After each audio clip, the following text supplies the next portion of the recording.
पहले हमने अपने चैप्टर नंबर 1 में, जिसका नाम था है पीरियोडिक क्लासिफिकेशन, अब सब बच्चों को ये समझ में आ जाना चाहिए कि दरअसल ये पहला चैप्टर इनऑर्गेनिक केमिस्ट्री पढ़ने की प्लानिंग है।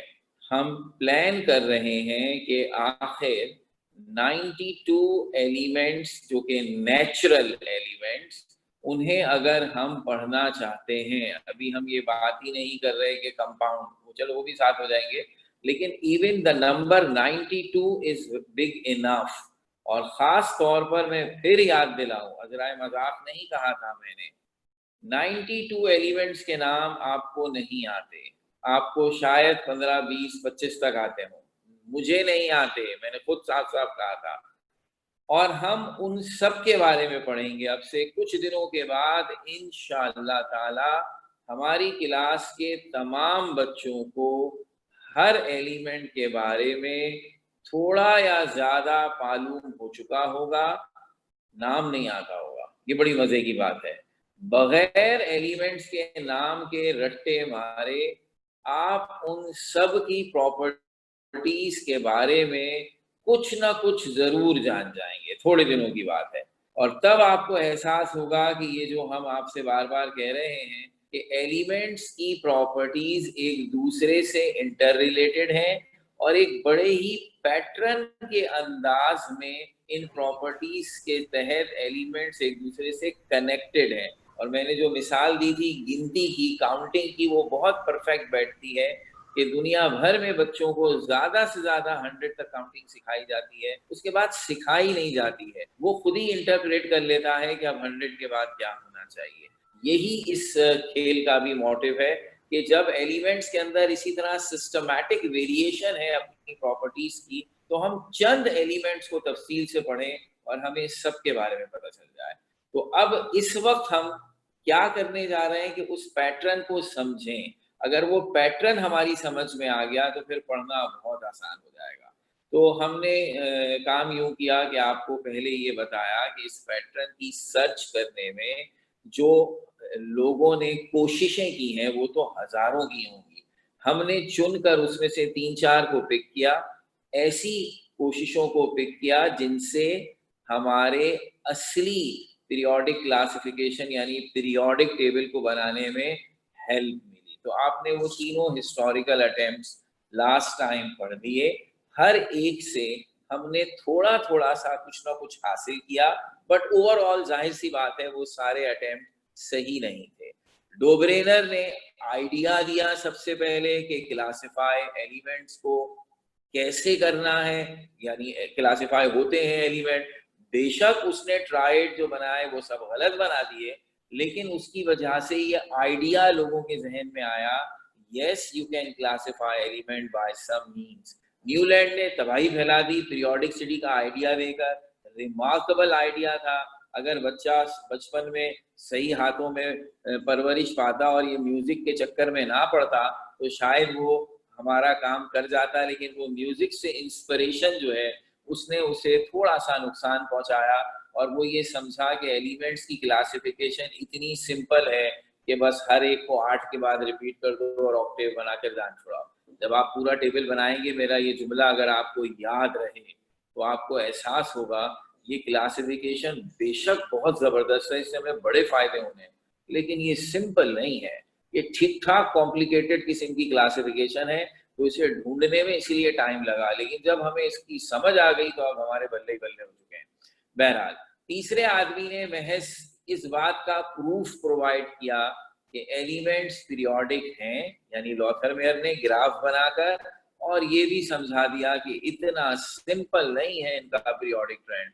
जब ग्राफ बनाते हैं तो अजीब बेहंगम किस्म के ग्राफ बन रहे हैं, जिससे इनिशियली ऐसा दिखाई दिया या ऐसा ख्याल आया कि ये कोई खास पैटर्न नहीं बन रहा है, ये तो बहुत ही कोई कॉम्प्लिकेटेड किस्म का हिसाब है। तो अब इन तीनों के इनपुट्स को जहन में रखते हुए अब हमने आपसे कहा था कि जो चौथे नंबर पर और आखिरी नंबर पर हमारा अटेम्प्ट है वो असल में उस शख्स का है जिसने असली टेबल, तो खैर नहीं उसके हाथ में क्रेडिट दूंगा मैं, लेकिन हमारा टेबल कम से कम 70 to 80% उसी की वजह से बन गया है। तो मेंडलीव को इसीलिए हम मैंने आपसे कहा था फादर ऑफ पीरियोडिक टेबल या फाउंडर ऑफ पीरियोडिक टेबल कहते हैं। अब आखिर इसने किया क्या, इतना बड़ा आपने इसका इंट्रो दे दिया, आप पता तो चले इसने किया क्या। आइए, सबसे पहली बात, जो बात हमें लॉथर मेयर के टेबल में बुरी लगी, हमें अच्छी नहीं लगी, वो क्या थी कि बेशक डोब्रेनर ने भी गलत टेबल बनाया, न्यूलैंड ने भी गलत टेबल बनाया, लेकिन उन्होंने अपनी अपनी जगह पर लॉजिक पेश की अपने लॉस की सूरत में। लॉ ऑफ ट्राइड बनाकर एक लॉजिक बनाने की कोशिश की, गलत हो गई कोई बात नहीं। ऑक्टेव वाले ने भी लॉजिक बनाने की कोशिश, हमारे लॉथर में ने तो हाथ पांव फैला दिए कि भाई इसकी तो कोई लॉजिक ही नहीं है। सो ये वो वाहिद अटेम्प्ट था जिसमें कोई लॉ पेश नहीं किया गया, क्योंकि लॉथर मेयर का ख्याल था कि ऐसा कोई पैटर्न एग्जिस्ट ही नहीं करता। तो ये हमें उससे बड़ी शिकायत थी कि उसने ऐसा क्यों कहा। तो मेंडलीव ने जब अपना पीरियोडिक टेबल पेश किया, एग्जैक्टली वही पीरियड था, कहते हैं कि जब दूसरी दफा न्यूलैंड ने अपना टेबल करेक्ट करके पब्लिश किया था 1869 में, तो वो रिसाला था जर्नल ऑफ केमिकल सोसाइटी। ये मैं नाम इसलिए आपको बता रहा हूँ कि being a student of science, और अब माशाल्लाह सेकेंड ईयर में आने के बाद, इंशाल्लाह इस क्लास के बाद तो प्रोफेशनल्स में चले जाएंगे ना आप, तो आपकी नॉलेज में और आपके एटीट्यूड में अब ये चीज़ शामिल होनी चाहिए कि being the student of science, चाहे वो मेडिकल में जाए या इंजीनियरिंग में, आपका पाला और आपका ताल्लुक उस लिटरेचर से भी होना चाहिए जिसका साइंस से ताल्लुक है। तो जैसे मैंने लफ्ज़ इस्तेमाल किया जर्नल ऑफ केमिकल सोसाइटी, ये मेरे ख्याल में 2 से ज़्यादा सेंचुरीज हो चुकी हैं ये रिसाला छपता है पूरी दुनिया से, और इस रिसाले में केमिस्ट्री से रेलेवेंट जो नई डेवलपमेंट्स होती हैं हर महीने वो इसमें ऐड की जाती हैं। और अब तो ये जाहिर सी बात है पूरी दुनिया में अलग अलग छपता है। एक है जर्नल ऑफ केमिकल सोसाइटी जो वर्ल्ड वाइड है, इंटरनेशनल, लंदन से छपता है, और एक है जनरल सोसाइटी ऑफ पाकिस्तान जो सिर्फ पाकिस्तान के अंदर क्या डेवलपमेंट हो रही है उसकी भी है। तो ये बड़े इंपॉर्टेंट है। तो ये रिसाले में छप गया, वो रिसाला यूरोप में गया, यूरोप में उसे दोनों ने पढ़ा, मेंडलीव ने भी पढ़ा और लॉथर मेयर ने भी पढ़ा, और दोनों को ये आइडिया बड़ा इंस्पायर किया पीरियोडिसिटी का। तो लॉथर मेयर ने जो करना था कर लिया, अब मेंडलीव ने भी उसी न्यूलैंड के आइडिया को आगे बढ़ाया है। और देखिए अब उसने कैसे, उसने सबसे पहले तो कहा कि मेरी सारी बातें एक पीरियोडिक लॉ पर बेस करेंगी। तो इसने सबसे पहले पेश किया Mendeleev's periodic law. So the classification of Mendeleev was based on periodic law. So अब वो क्या लॉ है, उसकी क्या स्टेटमेंट है, ताज़ा ताज़ा हमें एक साहब ने कह दिया कि भाई यहाँ तो कोई पैटर्न ही नहीं है। तो अब इसने क्या बात कही, इसने कहा properties of elements are periodic function of their atomic mass.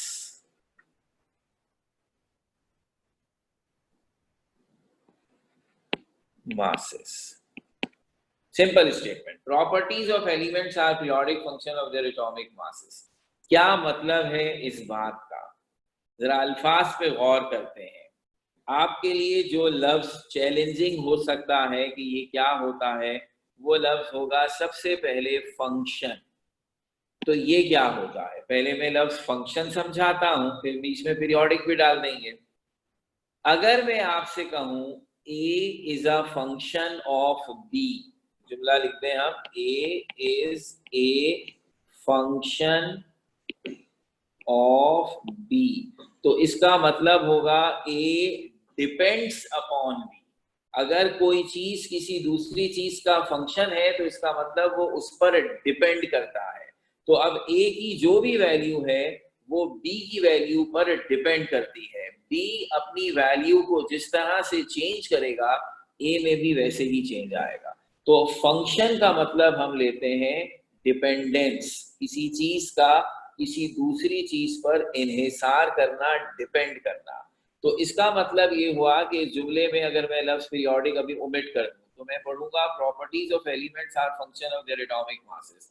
इसका मतलब होगा कि एलिमेंट्स की जो भी खूबियां हैं वो उनके एटॉमिक मास पर डिपेंड करती हैं। तो एक एलिमेंट के एटॉमिक मास को आप चेंज करते जाएंगे, उसकी प्रॉपर्टीज भी चेंज होती जाएंगी। इसका मतलब है जब हम ये कहते हैं हाइड्रोजन का एटॉमिक मास 1 है, तो अब हाइड्रोजन की सारी खूबियां उसके 1 एटॉमिक मास की वजह से है। हीलियम का एटॉमिक मास 4 है, तो हीलियम की सारी खूबियां अब हाइड्रोजन से डिफरेंट होंगी और इस वजह से डिफरेंट होंगी कि उनका मास हाइड्रोजन की तरह 1 नहीं है बल्कि 4 है। तो फिर अगर किसी एलिमेंट का मास लिथियम का जैसे 7 है, तो इसका मतलब लिथियम की खूबियां ना हाइड्रोजन से मिलेंगी ना हीलियम से मिलेंगी, it would be entirely new, वो 7 की वजह से होंगी। सो हर एलिमेंट की डिस्टिंक्ट प्रॉपर्टीज हैं because of a different atomic mass. तो इसलिए हमने कहा कि एलिमेंट्स की प्रॉपर्टीज उनके एटॉमिक मास का फंक्शन है, यानी उसके ऊपर डिपेंड करती है। अब दूसरा सवाल आया कि ये जो आप कह रहे हैं डिपेंड करती हैं, तो ये कैसा डिपेंडेंस है? कैसा डिपेंडेंस है का मतलब क्या हुआ?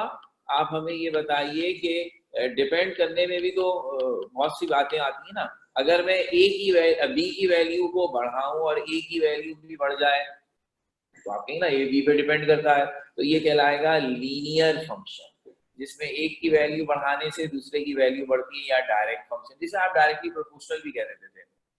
अगर एक की वैल्यू बढ़ाएंगे और दूसरे की वैल्यू कम होगी तो ये कहलाएगा इनवर्स फंक्शन। लेकिन मेरा ना डायरेक्ट फंक्शन है ना इनवर्स फंक्शन है, मेरा है पीरियोडिक फंक्शन। तो अब पीरियोडिक फंक्शन का मतलब हुआ कि जब आप एलिमेंट्स का एटॉमिक मास बढ़ाते हैं तो उनकी प्रॉपर्टीज पीरियोडिक अंदाज से चेंज होती हैं, यानी वो ना बढ़ती हैं ना कम होती हैं बल्कि एक खास पीरियड के बाद अपने आप को रिपीट करती हैं। तो अब जरा मैं और आसान अल्फाज में इसकी एक्सप्लेनेशन दूं तो इसका मतलब ये निकला कि मेंडलीव ने कहा अगर आप एलिमेंट्स को उनके एटॉमिक मास के ऑर्डर में अरेंज करेंगे, उस एलिमेंट को पहले रखेंगे जिसका एटॉमिक मास कम है और उस एलिमेंट को बाद में रखेंगे जिसका एटॉमिक मास ज्यादा है, तो एलिमेंट्स एक खास पीरियड के बाद अपने आप को रिपीट करना शुरू कर देंगे। एक खास नंबर के बाद वही एलिमेंट उसी एलिमेंट जैसे एलिमेंट वापस आने लगेंगे। थोड़ी देर के लिए याद कीजिए फिर न्यूलैंड ने क्या कहा था।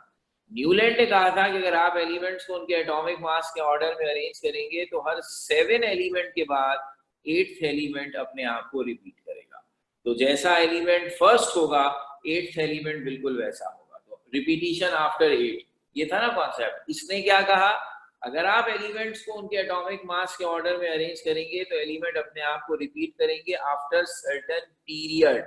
तो चालाकी क्या की जनाब मेंडलीव ने, उसे ये अंदाजा हो गया कि elements do repeat their properties, लेकिन इट इज नॉट नेसेसरी कि वो रिपीट करने के लिए 7 के नंबर का इंतजार करें और हर दफा ये हो कि जो 8th एलिमेंट है वो अपने आप को रिपीट करेगा। ये म्यूजिक नहीं है। उसे ये अकल आ गई, उसने कहा ये म्यूजिक नहीं है कि जरूरी है कि 8th एलिमेंट ही अपने आप को रिपीट करे। रिपीट होगा कभी 8th, कभी 9th, कभी 10th, कभी शायद उससे भी ज्यादा नंबर गुजर जाए। तो इसका मतलब है ये पीरियोडिक फंक्शन है मगर इसका पीरियड रेगुलर नहीं है। हर दफा एक ही पीरियड के बाद रिपीटिशन नहीं होगी, इरेगुलर तरीके से रिपीटिशन होगी। ये सिर्फ जनरली ये कह दिया पीरियोडिक फंक्शन है but the period is not fix. आप ये 7 और 8 ऑक्टेव ऑक्टेव बीच में मत लाइए। समझदार आदमी था, किससे सीखा?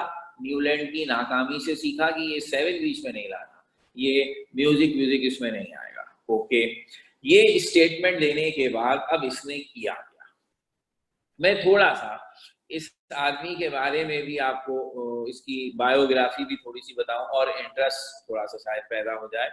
अब हमारे मुल्क का तो नहीं है, रशिया का है। हम में से बहुत सारे लोग रशिया को जानते भी होंगे। दुनिया का एरिया के लिहाज से सबसे बड़ा मुल्क है, यानी इसका एरिया दुनिया में सबसे बड़ा है। अलबत्ता पॉपुलेशन में इतना ज़्यादा नहीं है, लेकिन एरिया सबसे जितना बड़ा इस वक्त है, दुनिया में सबसे बड़ा है अभी भी।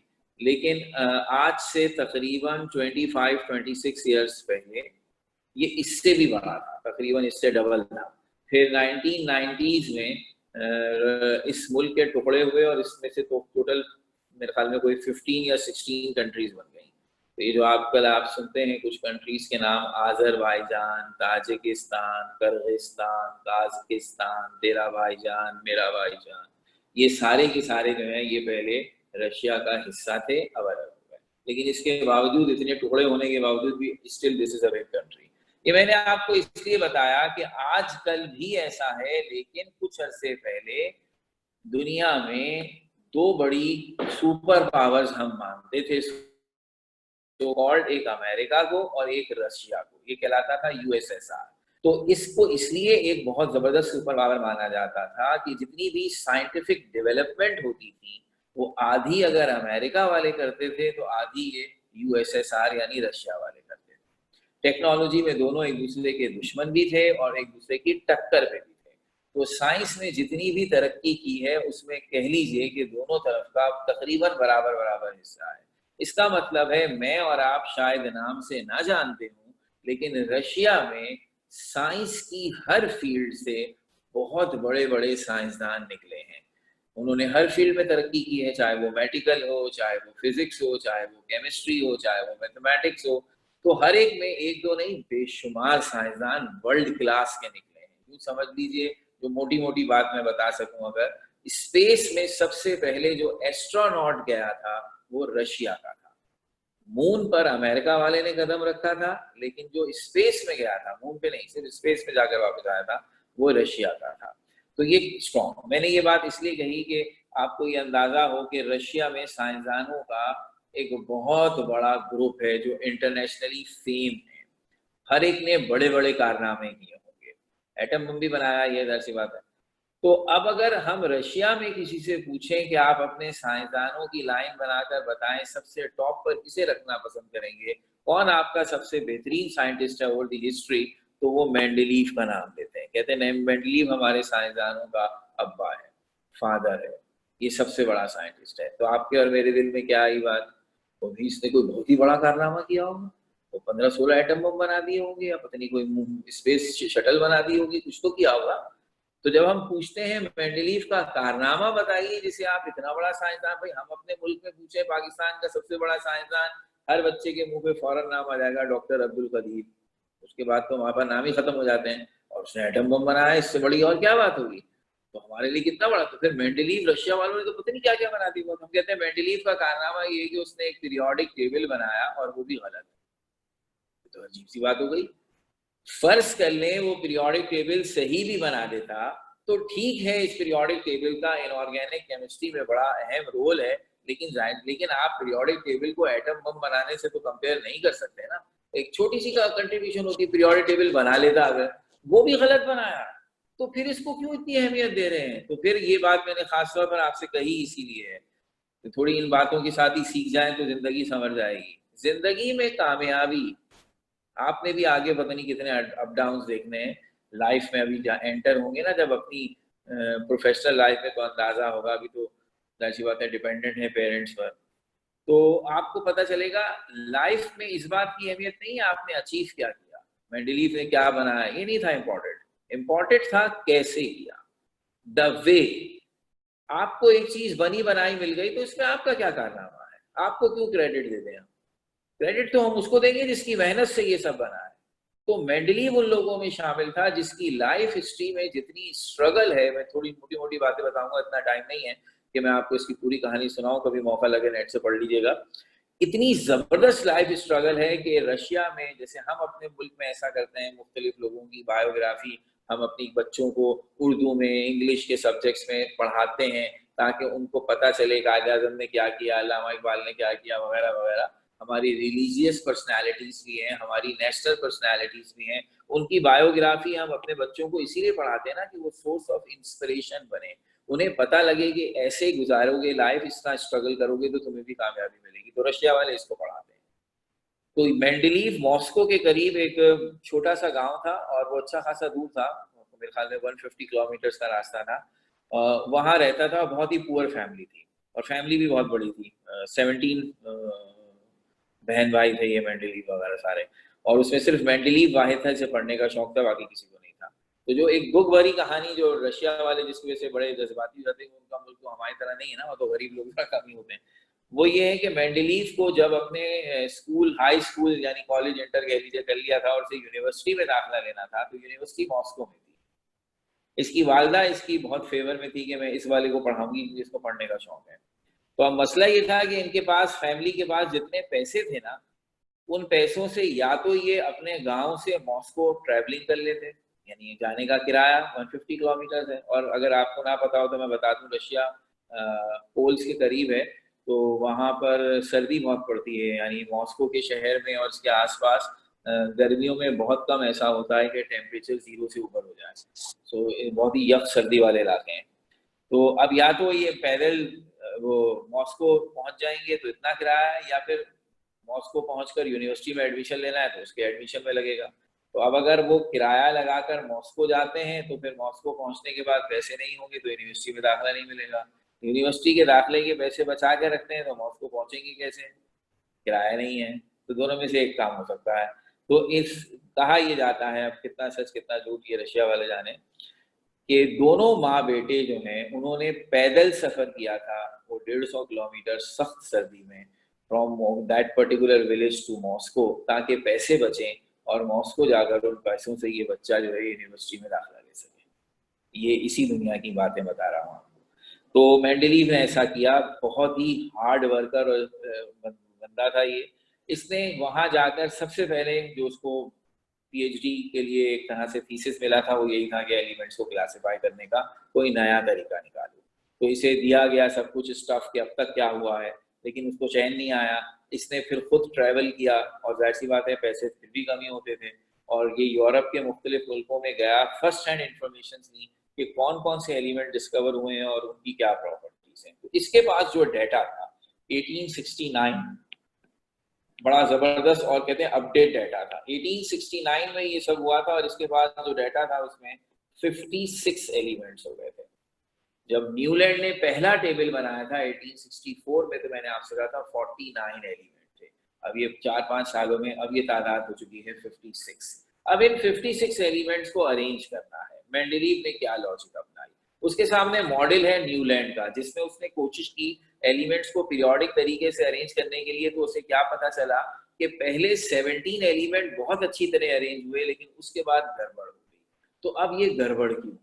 तो अब मेंडलीव ने क्या चालाकी लड़ाई, देखिए हर साइंसदान ने अपने काम को करने के लिए अपनी लाइफ, डेली लाइफ में से चीजों को पिक किया, ऐसी चीजों को जो शायद उनके लिए सोर्स ऑफ इंस्पिरेशन थी, और उनसे बनाने की कोशिश की। जैसे अब न्यूलैंड ने म्यूजिक बीच में ले आया था कि वो पीरियोडिक है। मेंडलीव ने अपना टेबल समझाने और बनाने के लिए प्लेइंग कार्ड्स का सहारा लिया, जो ताश के पत्ते होते हैं, आई होप हम सब इनसे वाकिफ हैं। तो वो प्लेइंग कार्ड्स या ताश के जो पत्ते हैं हम सब ने देखे हुए हैं, खासतौर पर इसलिए भी क्योंकि मैथ्स में जो बच्चे फर्स्ट ईयर में थे उन्होंने जब प्रोबेबिलिटी और परमुटेशन कॉम्बिनेशन वाला चैप्टर किया था, उसमें ज्यादातर क्वेश्चंस में हम प्लेइंग कार्ड्स और ताश के पत्तों की एग्जाम्पल कोट करते हैं। तो इसलिए हम सबको इतना जरूर पता हो कि जो प्लेइंग कार्ड्स होते हैं ये 52 होते हैं। इन 52 में 4 कलर्स होते हैं और हर कलर के 13 कार्ड्स होते हैं, जिन्हें हम इंग्लिश में कहते हैं स्पेड, क्लब, डायमंड और हार्ड। ये 4 सिंबल हैं, एक हार्ड का, एक स्पेड का, एक क्लब का, एक डायमंड का, और हर एक के 13 कार्ड्स होते हैं। हमें ये भी पता है कि वो जो 13 कार्ड्स होते हैं वो ऐसे होते हैं, एक 2, फिर 3, फिर 4, फिर 5, फिर 6, फिर 7, फिर 8, फिर 9, फिर 10, और 10 के बाद नंबरिंग नहीं होती, फेस कार्ड होते हैं, उसमें कोई ना कोई शक्ल बनी हुई होती है। उसमें पहली जैक, फिर क्वीन, फिर किंग और फिर एस। ये 13 कार्ड्स फर्स्ट कर लें हार्ट के हैं, फिर ऐसे ही 13 कार्ड्स क्लब के होंगे, क्लब का सिंबल बना होगा, फिर ऐसे ही 13 कार्ड्स स्पेड के होंगे, फिर ऐसे ही 13 कार्ड्स डायमंड के होंगे। ये 4 अलग अलग सिंबल है। उर्दू में चिड़िया पान ऐसा कुछ हम नहीं कहते हैं, लेकिन इंग्लिश में जो कहते हैं वो मुझे सही याद है। तो अब ये 13 कार्ड्स, इसका मतलब 4 दफा रिपीट होंगे। यही 13 क्लब के साथ, यही 13 हार्ट के सिंबल के साथ, यही 13 डायमंड के सिंबल के साथ, यही 13 स्पेड के साथ। इसका मतलब आप ये कह सकते हैं कि जो ताश के पत्ते होते हैं ये भी पीरियोडिक हैं, और इनमें पीरियोडिसिटी क्या है, 13 कार्ड्स के बाद वही कार्ड रिपीट हो जाता है। 13 कैरेक्टर है, 14 कोई नहीं है, 13 के बाद दोबारा आप वही 2 3 4 5 6 7 दोबारा से आ जाएगा, ठीक है ना। तो अब इसने कहा कि मैं आपको समझाता हूं न्यूलैंड ने जब टेबल बनाया तो उससे क्या मिस्टेक हुई है। इसने एग्जाम्पल दी कि फर्ज कीजिए आपके पास ताश के पत्ते हैं और वो पूरे ऑर्डर में हैं। मिसाल के तौर पर 2, अब ये फर्ज कर लीजिए हार्ट का जो सिंबल होता है ना उसका 2 है, 3 है, 4 है, 5 है, 6 है, 7 है, 8 है, 9 है, 10 है, और फिर वही जैक, क्वीन, किंग, एस, ये पूरे 13 कार्ड्स। ये किसके हैं जनाब, ये हार्ट के सिंबल के हैं, ठीक है ना, ये हार्ट के साथ है। अब यही सारे कार्ड्स डायमंड के सिंबल के साथ भी मैंने लगा दिए। तो अब डायमंड के सिंबल के साथ 2, फिर डायमंड के सिंबल के साथ 3, फिर 4, फिर 5, फिर 6, फिर 7, फिर 8, फिर 9, फिर 10, फिर जैक, फिर क्वीन, किंग, क्वीन और एस। सेम वही कार्ड्स रिपीट हो गए अलग सिंबल के साथ। सबके ताज के पत्ते देख रहे हैं, क्या नहीं मैच है। ये पीरियोडिसिटी का ट्रेंड है। इसने कहा फर्ज कीजिए किसी ने आपके हाथ में आपको बेवकूफ बनाया, फर्ज कर लीजिए आपको एक कार्ड्स का पूरा पैकेट दिया और आपसे कहा ये ऑर्डर में है, बगैर देखे रखते जाओ, 2 आएगा, फिर 3 आएगा, मैंने बड़ा अच्छा ऑर्डर भाई आपके लिए बना दिया, ओके। चालाकी उसने आपके साथ ये की कि हार्ट के पूरे 13 कार्ड से आपने वो पूरे 13 कार्ड दिखाए, देखो सब ऑर्डर में आ रहे हैं। जब आप डायमंड के कार्ड दिखाने लगे तो उन्होंने आपके साथ चीटिंग ये की कि डायमंड का 5 गायब कर दिया। अब अगर मेरे पैकेट में 5 नहीं होगा तो 4 के बाद क्या आ जाएगा, 6। तो जब आप पत्ते डिस्प्ले करेंगे तो आप डिस्प्ले करते हुए क्या करेंगे, आप जहां 5 आना चाहिए था वहां 6 रख देंगे, क्योंकि 5 तो है ही नहीं। जहां 6 आना चाहिए था वहां 7 रख देंगे, और इसी तरह ये आगे का सारा हिसाब खराब हो जाएगा। जहां 7 आना था वहां 8 आ जाएगा, जहां 8 आना था वहां 9, जहां 9 आना था, सारा ऑर्डर खराब हो गया। इसकी वजह से, सिर्फ इस बात से कि एक कार्ड आपने गायब कर दिया, उस एक कार्ड के गायब होने का मुझे पता नहीं चला, मैंने उसकी जगह अगले वाले को उधर रख दिया, लो जी मेरा सारा ऑर्डर खराब। अब चूंकि ये तो मैं देख सकता हूं ना, मैंने एकदम नजर दौड़ाई, मैंने कहा ओए ये क्या, ये तो 5 तो था ही नहीं, मेरी तो सारी चीज खराब हो गई। मैंने फौरन समझदारी का मुजाहरा किया, मैंने कहा वो ये 5 शायद कहीं गिर गया, कोई बात नहीं, तो 5 की जगह छोड़ देता हूं, जहां मिलेगा लिख दूंगा, अब 6 के नीचे 6 है। ये मैंने 2 मैसेज एक साथ आपको दे दिए। नंबर 1, अगर चीजों में पीरियोडिक पैटर्न हो तो याद रखिए उनकी तादाद पूरी होनी चाहिए, सारे कार्ड्स होने चाहिए, वरना आपका पीरियोडिक पैटर्न खराब हो जाएगा। एक कार्ड भी गायब हो गया और आपने गलती से अगले वाला उसकी जगह रख दिया तो आपका पैटर्न सारा खराब हो गया। ये पहला सबक था। दूसरा सबक, अगर फर्ज कर लीजिए आपको पता चल जाए कि एक कार्ड मिसिंग है तो उसकी जगह खाली कर दीजिए और फिर सारे एलिमेंट्स रखिए, बेहतरीन काम हो जाए।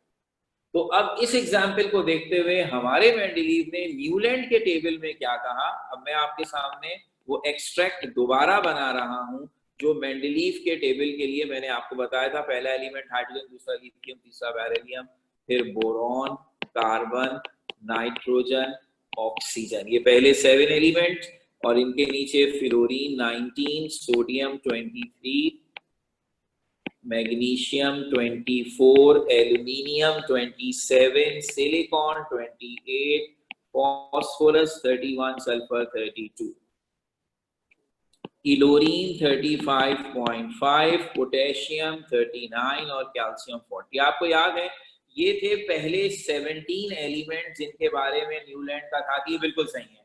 गड़बड़ 40 के बाद हुई थी, उससे पहले नहीं हुई थी, ठीक है, एक क्वेश्चन आ रहा है, मैं पहले ये सवाल लूं फिर मैं इसे कंटिन्यू करता हूँ। आमना क्या पूछना चाह रही है बेटा? सर अगर एलिमेंट्स अनडिस्कवर्ड थे तो मेंडलीव को पता कैसे चला कि कौन सा कहाँ मिसिंग है? तो यही बताना चाह रहे हैं। बहुत अच्छा सवाल आपने पूछा, इसका मतलब है मैंने जो इतनी कहानी सुनाई वो किसी की समझ में तो आ रही है। बहुत उम्दा। आमना एक मिनट सब्र करें, यही बात अभी मैं इंशाल्लाह आपको बताऊं, ठीक है? यस। ओके। अब ये देखिए, बड़ा प्यारा सवाल इसलिए आ गया क्योंकि यही चाहिए था, इस पर कोई मुझसे पूछ लेता। अब देखिए, ये तो बन गया और उसने ताश के पत्तों से आपको ये लेसन दिया, अगर कोई चीज मिस होगी तो चीज खराब हो जाएगी। भाई तुम्हें कैसे पता चला मिस होगी? क्योंकि सबसे बड़ी बात ये है कि ये तो ताश के पत्ते थे ऑर्डर में। अंधा भी बता दे 4 के बाद 5 आना है तो आपको पता चल गया ओ 5 5 है 5। इधर कैसे बताएंगे? गिनती तो देखिए कैसे डिसऑर्डर है, 1 के बाद 7, 7 के बाद 9, 9 के बाद 11, कोई पैटर्न ही नहीं है। अब उसकी अकल देखिए उसने क्या किया। उसने, ये मैंने इसलिए पूरी एग्जाम्पल दी है, मैं अपनी तरफ से नहीं कह रहा हूं, ये मत समझिएगा सर आमिर ने हमें समझाने के लिए ताश के पत्ते निकाल दिए, नहीं, this is historical fact. Mendeleev ने अपने टेबल में प्लेइंग कार्ड्स को इस्तेमाल किया था। अब प्लेइंग कार्ड्स 52 होते हैं, उसके पास एलिमेंट 56 थे, तो उसने केमिस्ट्री की ताज बनाई थी जिसमें 56 कार्ड थे। अब उसने क्या किया, उसने हर एलिमेंट का एक कार्ड बनाया, बिल्कुल ताश के पत्तों के साइज का कार्ड बनाया। बस अब फर्क ये था कि ताश के पत्तों में एक 2 का कार्ड होता है, उस पर हार्ट का निशान बना हुआ होता है। इसने क्या किया, इसने एलिमेंट का कार्ड बनाया, ऊपर उसका सिंबल लिखा हाइड्रोजन। अब ये हाइड्रोजन का कार्ड बन गया। इसमें उसने क्या चालाकी लड़ाई कि ये जो सिंबल थे ना, हार्ट, डायमंड, स्पेड या क्लब, 2 4 और भी बढ़ा दिए, इन सिंबल्स को उसने स्पेसिफिक मीनिंग्स दिए। मिसाल के तौर पर अगर उसने एक कार्ड बनाया है और वो एलिमेंट मेटल है, तो उसने मेटल के लिए सपोज, अब उसने क्या किया था वो तो हमें नहीं पता चला, लेकिन मैं मिसाल देकर बता रहा हूँ, फर्ज कर लें उसने मेटल के लिए फैसला किया कि मैं डायमंड का निशान बना। अब जितने मेटल्स एलिमेंट्स मेटल हैं उन सब के कार्ड्स पर डायमंड का सिंबल बन गया। जिसके कार्ड पर डायमंड बना हुआ नजर आ रहा है, केमिस्ट्री वाला समझ गया ये मेटल है।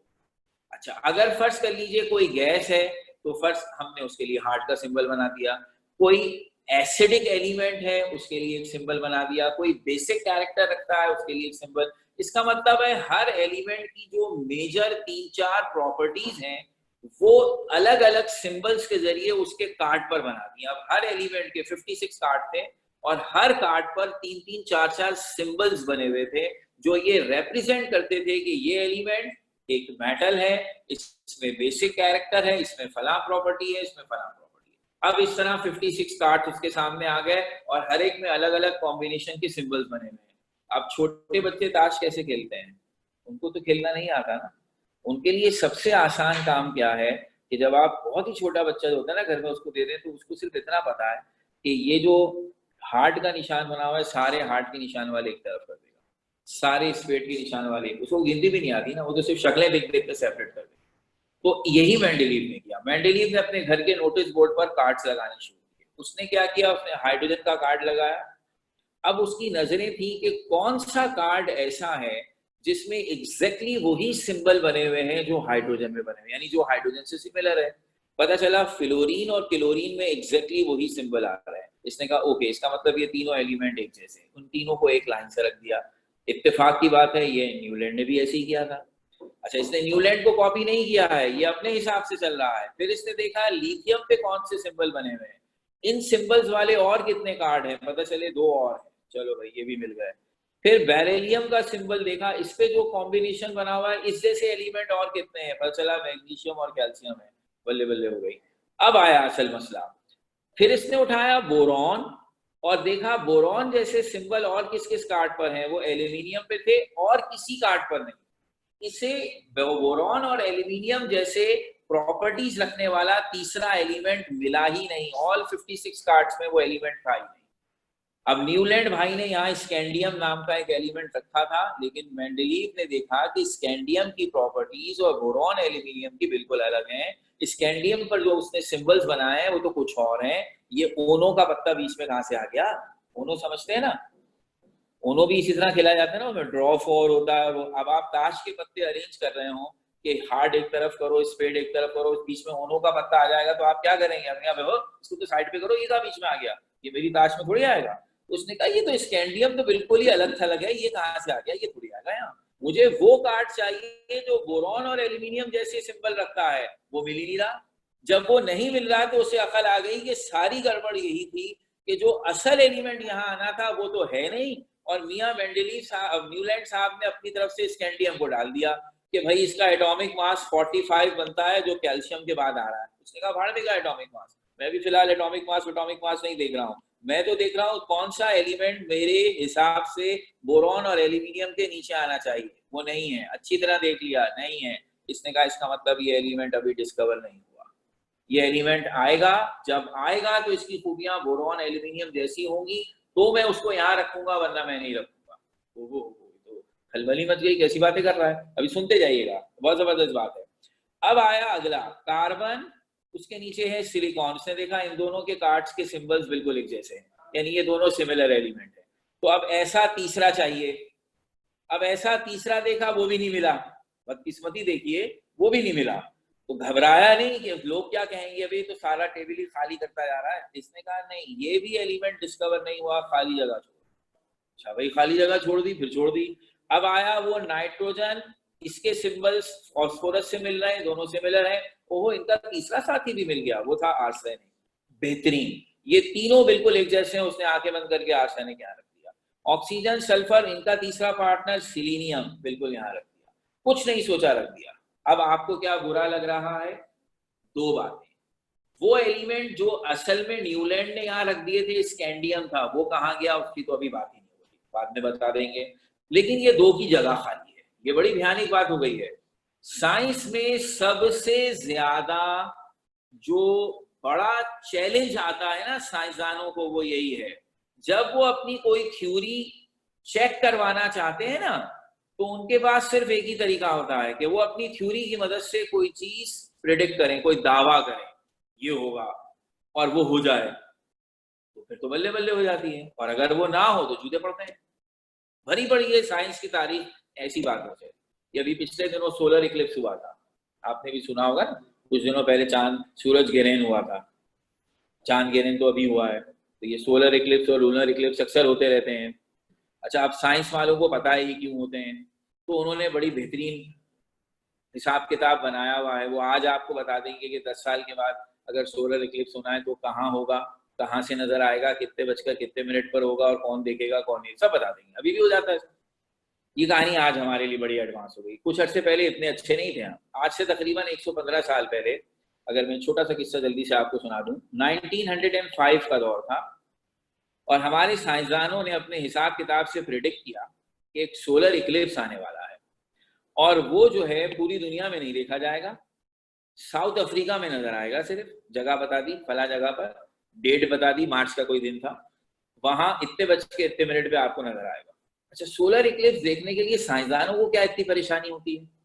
होता ये कि जब सूरज के बिल्कुल करीब एक स्टार है, जो कि सूरज की रोशनी इतनी ज्यादा है कि जब सूरज मौजूद होता है तो वो स्टार नजर ही नहीं आता। हाँ, सोलर इक्लिप्स हो जाए, सूरज पर अंधेरा हो जाए तो वो स्टार नजर आएगा। साइंसदान उसको देखने के चक्कर में होते हैं। उन्होंने कहा चलो भाई, मौका अच्छा है, सब पहुंच जाओ ऑब्जर्वेटरियां लेकर, वो देखेंगे चांद, वो पर्टिकुलर स्टार देखेंगे। अभी वो दिन आया नहीं था कि एक पसौड़ी डाल दी एक आदमी ने, क्लर्क बताओ, एक क्लर्क, उसने एक मजमून लिख दिया।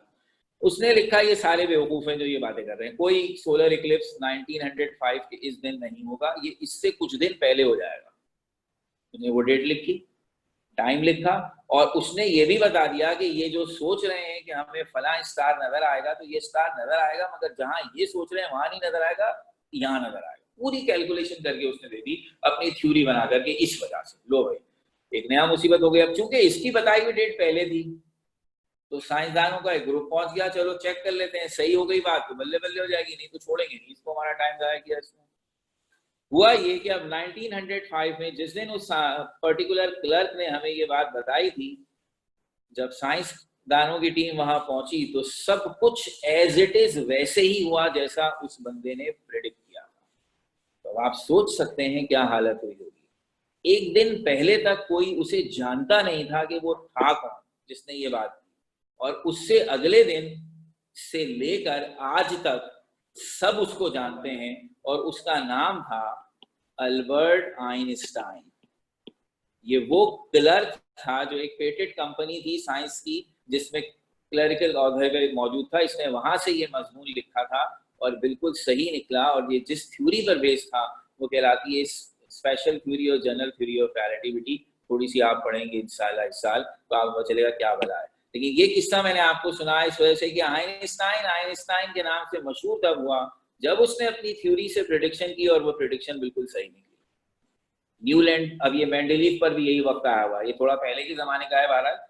इसने आपसे कह दिया कि ये 2 एलिमेंट डिस्कवर होंगे तो मैं इन्हें यहाँ रखूंगा। इन्होंने पूछा भाई वो एलिमेंट कैसे पता चलेगा कि वो यहाँ रखने वाले हैं? उसने कहा ये बोरॉन एल्यूमिनियम की तरह होगा जो, उसे मैं इसके नीचे रखूंगा। जो कार्बन सिलिकॉन की तरह होगा वो उसके मैं इसके नीचे रखूंगा। सिर्फ ये कहा नहीं, बाकायदा एक पेपर पर उसकी एक्सपेक्टेड प्रॉपर्टीज की लिस्ट बना दी। ये देखते हुए कि बोरॉन एल्यूमिनियम कैसे हैं, उसने बता दिया यहाँ जो एलिमेंट आएगा उसे कैसा होना चाहिए। अब अगर वो एलिमेंट डिस्कवर नहीं हुआ तो आप सोच सकते हैं मेंडलीव का हम क्या हशर करते, लेकिन डिस्कवर हो गया तो क्या करेंगे, ये था असल मसला। उसने इस एलिमेंट का नाम वक्ती तौर पर जब तक वो डिस्कवर नहीं हो रहा, इसका नाम रखा था इक्का एल्यूमिनियम। जो एल्यूमिनियम के नीचे था उसका नाम इक्का एल्यूमिनियम और जो सिलिकॉन के नीचे था उसका नाम इक्का सिलिकॉन। और ये इक्का वही इक्का है जिसे आप ताश में कहते हैं इंग्लिश में एस, और उर्दू में हम उर्दू में इक्का इक्का करते हैं ना, वो उर्दू का लफ्ज नहीं है, वो संस्कृत का वर्ड है इक्का। संस्कृत हमारे इस इलाके की, इंडो पाक की सबसे पुरानी लैंग्वेज है और इस बात का भी पूरा पूरा एहतमाल है कि वो आर्यंस जो यहाँ ये संस्कृत की लैंग्वेज लाए थे वो शायद यही मॉस्को वाले के किसी इलाके के करीब से लाए थे, क्योंकि हमारी और उनकी लैंग्वेज का ये वर्ड कॉमन है। तो वो भी इक्का का लफ्ज यूज करते हैं, हम भी इक्का। और ये किसके लिए? उस चीज के लिए जो सबसे ऊपर है। ताश में सबसे ऊपर पत्ता इक्का का होता है। तो यहाँ इक्का एल्यूमिनियम का मतलब है वो एलिमेंट जिसके ऊपर एल्यूमिनियम है, जिसका इक्का एल्यूमिनियम है। इसी तरह जिस एलिमेंट का इक्का सिलिकॉन है, यानी जिसके ऊपर सिलिकॉन है, वो कहलाएगा इक्का सिलिकॉन। ये उसने टर्म्स बना दी। अहम बात ये थी कि ये सिर्फ 2 नहीं थी, उसने पूरे, अब बड़े मजेदार बात सुनिए, आखिरी जुमला होगा ये हमारा। डोबरेनर के जमाने में सिर्फ 26 एलिमेंट थे, उसने उसमें से 18 के ट्राइड बनाए थे, 8 के बारे में कह दिया था कि ये अभी मुझे नहीं समझ आ रही। न्यूलैंड के जमाने में 49 एलिमेंट्स थे, उसने 36 अरेंज किए थे, 13 उसका नाम नहीं पता। मेंडलीव के जमाने में 56 एलिमेंट थे और इसने 71 अरेंज किए थे। ये क्या बात हो गई? 56 जो थे वो तो किए, साथ में 15 जगह खाली छोड़ी थी। 2 मैंने आपको दिखा दी, आगे अगर मैं और बनाता तो there were total 15 spaces in his table जो एम्प्टी थी, जिनके बारे में उसका कहना था ये एलिमेंट डिस्कवर होगा तो फिर देखेंगे, इसको यहाँ रखेंगे। इसका मतलब इसके टेबल में 71 अरेंज हुए थे, 15 खाली जगह थी, 56 भरी हुई। 1-2 हो तो आदमी बर्दाश्त कर ले, बोले 56 खाली जगह। लोगों ने तो क्रिटिसाइज करना शुरू कर दिया कि जहां तुम्हारा टेबल फंसने लगता है तुम कहते हो खाली कर दो, जगह खाली कर दो, आएगा आएगा। भाई कब आएगा भाई, कौन देखेगा? अच्छा, अब उन 15 में से 10 के बारे में, 5 सिर्फ उसने जगह छोड़ी थी, 10 एलिमेंट ऐसे थे जिनके बारे में उसने इसी तरह इक्का विक्का वाले नाम रखकर उनकी बाकायदा प्रॉपर्टीज भी बता दी। अब हुआ क्या, ये सुनना है। ये सारे एलिमेंट डिस्कवर हुए, पूरे 15 के 15। 10 के बारे में इसने प्रिडिक्शन की थी, तो असल इम्तिहान वही था कि एलिमेंट डिस्कवर भी हो और वैसा ही निकले जैसा वो बता रहा है। तो 10 में से 8 एलिमेंट एग्जैक्टली उन्हीं प्रॉपर्टीज के साथ डिस्कवर हुए जैसे मेंडलीव ने प्रिडिक्ट किया था। सिर्फ 2 में इसकी बताई हुई कुछ बातें गलत निकली थी, ज्यादातर सही थी, कुछ में गड़बड़ हो गई थी भारत, वो कहीं बेचारे से गलती हो गई। लेकिन overall that was an excellent attempt. यानी एक शख्स 1869 में बैठकर वो बातें बताता है कि 20 साल बाद जो एलिमेंट डिस्कवर हुआ उसकी प्रॉपर्टीज उसने उसी दिन बता दी, और जब वो 20 साल बाद वो एलिमेंट डिस्कवर हुआ एज इट इज वही प्रॉपर्टीज। तो ये 15 के 15 एलिमेंट्स को डिस्कवर होने में तकरीबन 20-25 साल लगे थे। तो 1869 से 1879 तक, यानी 10 साल की अगर हम बात बताएं तो उन 10 सालों में 4 एलिमेंट डिस्कवर हुए थे, और वो 4 तो एज इट इज वही थे जैसे इसने कहा। उनमें ये दोनों भी शामिल थे जिनके नाम मैंने इक्का एल्यूमिनियम और इक्का सिलिकॉन आपको बताए। तो इक्का एल्यूमिनियम को आज हम याद रखते हैं गैलियम के नाम से और इक्का सिलिकॉन को याद रखते हैं जर्मेनियम के नाम से। ठीक हो गई बात। तो अब ये मैंने आपको बताया वो कारनामा जो मेंडलीव ने किया था। यहां से इंशाल्लाह अब हम कंटिन्यू करेंगे। इसकी ये सारी बातें समझाई थी, लेकिन ये अब प्रॉपर तरीके से लिखी भी जाएंगी। हम इसे खास तौर पर इसके कैरेक्टरिस्टिक्स भी लिखेंगे, जिसमें ये सब बातें आएंगी। तो अभी मैंने लिखाया कुछ नहीं, सिर्फ समझाया है। नेक्स्ट क्लास में इंशाल्लाह वो स्टेज भी आएगा। अगर आप में से किसी को कोई बात पूछनी है बेटा तो पूछिए।